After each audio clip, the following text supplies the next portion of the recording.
Kahapon, puro 1,000 meters ang karera. Nakuha natin yung 6 out of 8. Ang wala lang po natin yung Princess Serena tsaka yung Golden 8. Ngayon, maganda rin ang karera sa bandang umpisa. Madali para sa atin.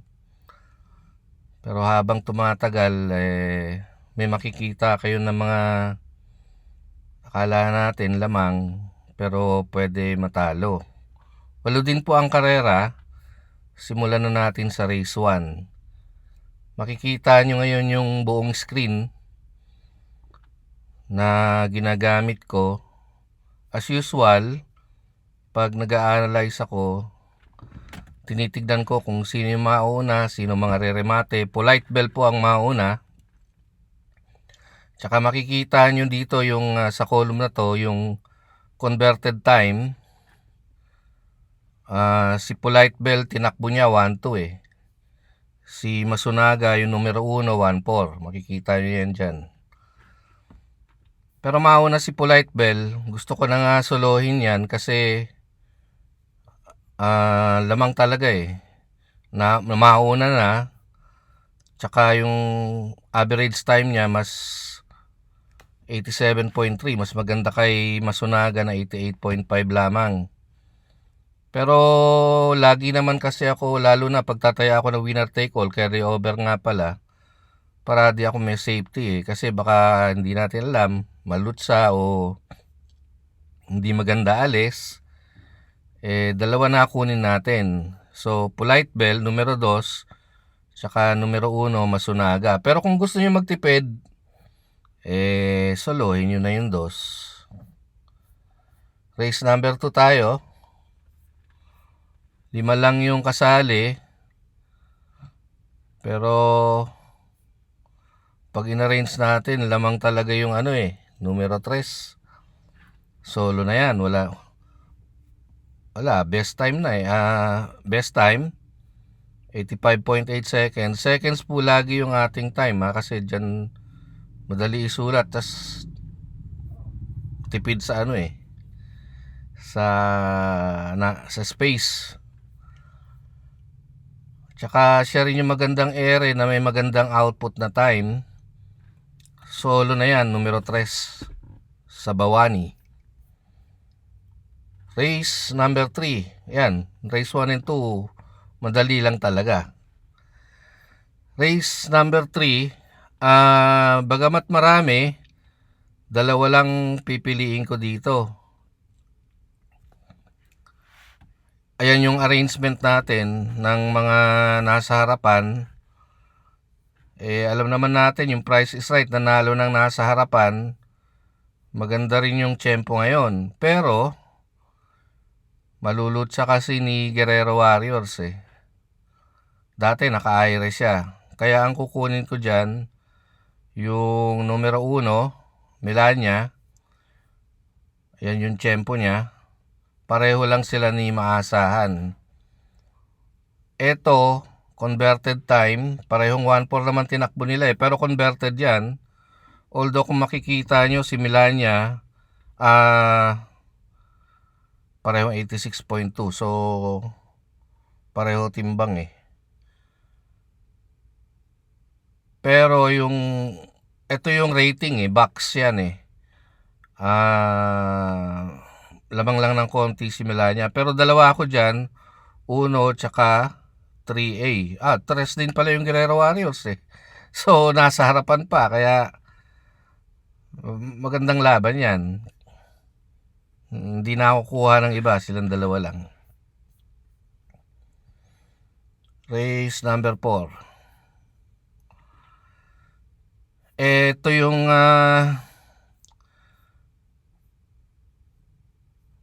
pag makikita natin, puro 1-4 naman tinakbo yan eh. Ito. So, ginagawa ko kasi, bawat entry, ito yung sa ilalim yung mga past performances nila. Siyempre, pipili ka. Ang pinili ko dun sa Prettiest Star, yung latest niya. So yung software ko kaya niya i-convert kahit barrier yan ha. Accurate yan. So mauna si Prettiest Star F8 eh. Ito yung converted time tsaka ito yung box. Makikita nyo pinakamagandang box si Tugatog, kaya lang remate. Kaya ang pili ko dyan 7 tsaka 3. Ngayon si Declare for Player, kakabulol. Bakit hindi ko kinuha? 86 din naman siya. Taas pa aire. Kasi meron akong basehan. Halimbawa, yung 1-4, meron akong mga record, yung mga nananalo, kung ano yung effort nila para manalo. Yun yung PE. Naka-highlight ng blue yung PE na tama kay Declare for Player. So, ang output niya dyan, 86.5. Kung gagamitin niya yung 85.6 na barrier, hindi pasok yung PE eh. Kaya kinukuha ko dapat pasok yung PE. Ito naman sobra. So, kung kukunin ko to, masyado matagal na. Kaya hindi ko kukunin yung 1. Doon ako sa 7 na babandera. Tsaka yung 3 naman na reremate. Race number 5. Again, i-arrange natin by running style. Ito kahit 8 lang, ilan ba to? 10. May 2 numero yata, wala naman pala. 10 silang tatakbo. Dito ko nakikita yan eh, 10. 10 nga. Palagay ko siguro dito na kayo titingin yan. Yung runway 10, bakit 85.1? Converted po yon sa 1,000. Masyadong maganda yan. Kasi, pag 1,000 talaga, yung conversion ko off yan eh. Pero, ang tinitignan ko na lang dyan, yung PE nga. Hindi siya nag-effort, pero yun ang output niya. Tsaka, 99.9 eh. Ang best niya, 98.6. So, hindi na lalayo. Kaya kung kukunin ko to, maganda pa rin. 98.5, 98.6, nasa harapan pa. Sundance na, sa likuran eh. Ngayon, yung isang kukunin ko rin dyan,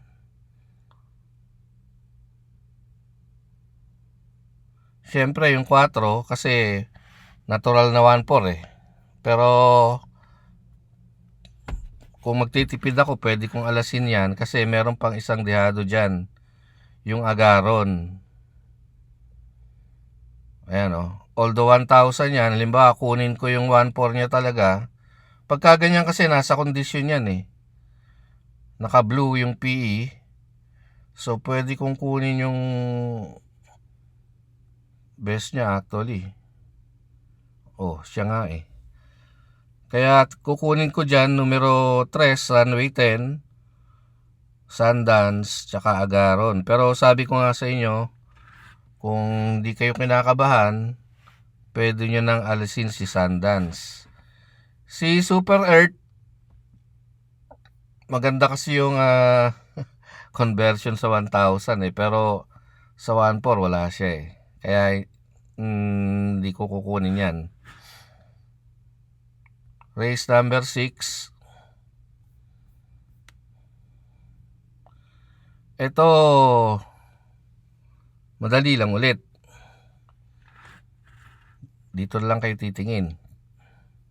So, kitang-kita naman, Happy Maggie, tsaka Victorious Passion. Sa average time, mas lamang si Happy Maggie, pero dikit lang eh. Tsaka sa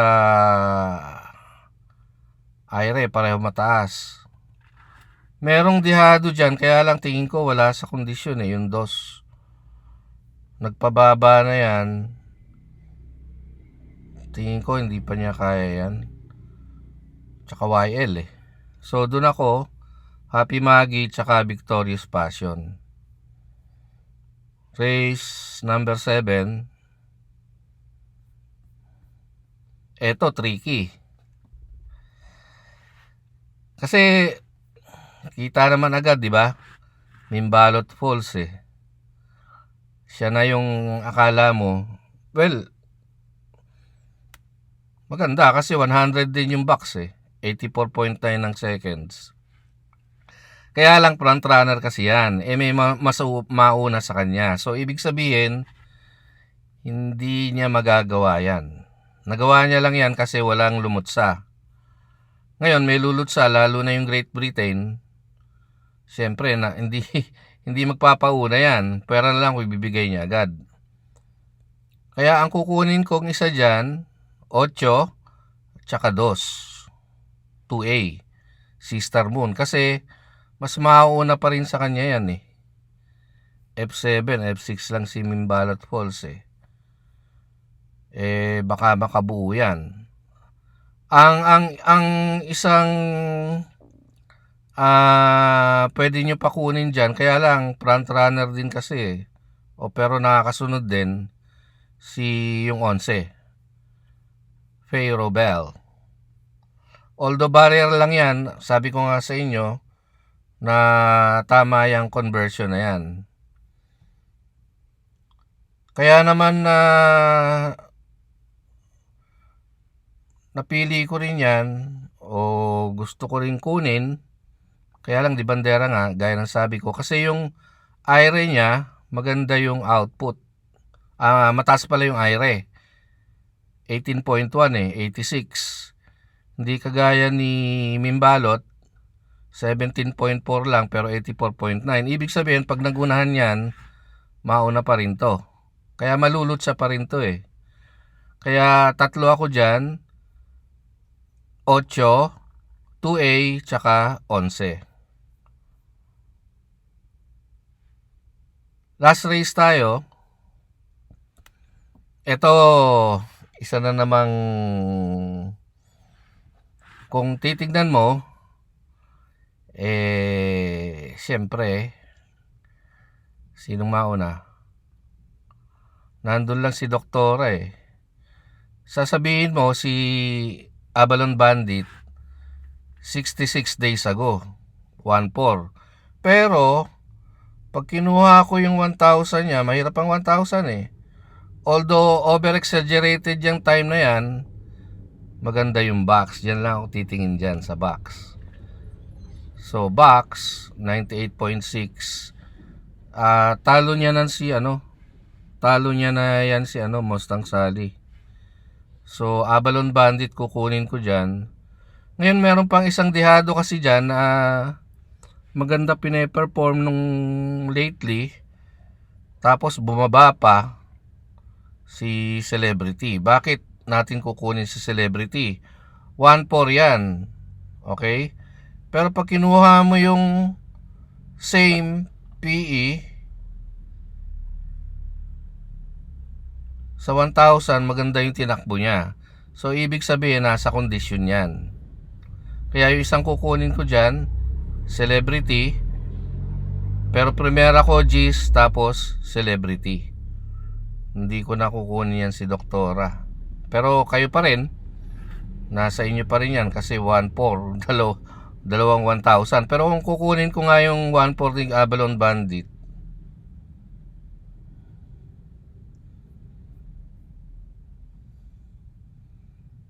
talo pa rin niya si si Doktora eh. 1,000 pala nakaselect dito eh.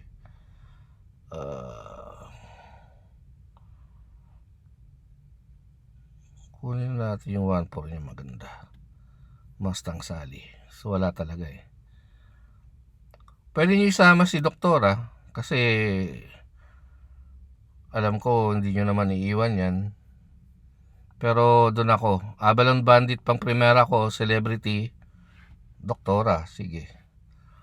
Well, sana makuha na yung winner take all.